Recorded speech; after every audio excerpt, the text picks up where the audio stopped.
शांत सुनहरा सन्नाटा, जहां संकल्प की गहराई समुद्र से भी बड़ी है। वायुपुत्र का आगमन एक सेवक नहीं बल्कि एक दिव्य शक्ति का अंश।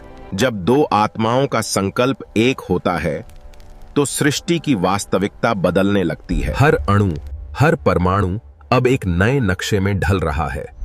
यह है आणविक संरचना। राम नाम की कंपन, जो पत्थर को भी पानी पर तैरने की क्षमता देती है। मानचित्र तैयार है, एक ऐसा पुल जो हृदय से निकला और सागर पर छा गया। सेवक की निष्ठा ही सबसे बड़ा प्रमाण है।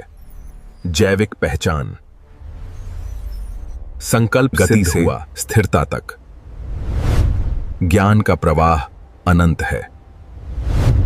अब शरीर और संकल्प एक हैं।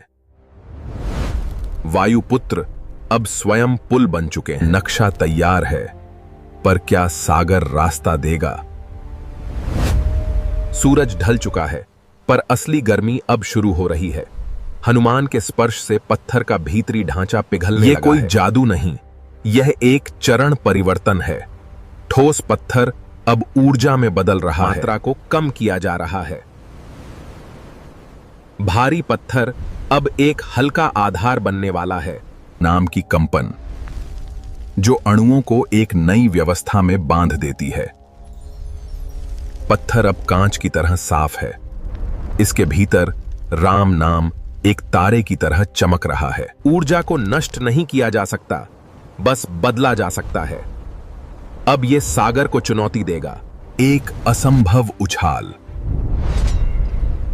गुरुत्वाकर्षण को मात देते हुए सागर अब एक ज्यामितीय जाल में बदल चुका है।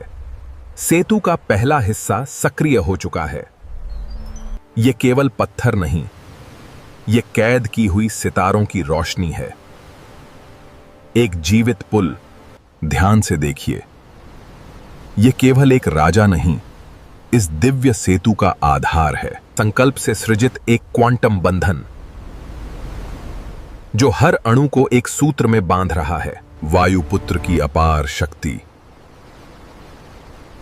जो असंभव को संभव बनाती है।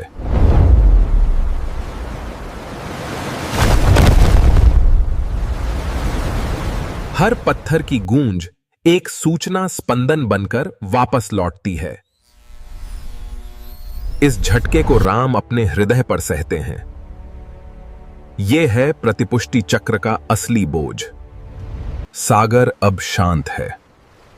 पत्थर की जड़ें गहराई में उतर चुकी हैं। यह केवल पत्थर नहीं, यह एक सूचना जाल है।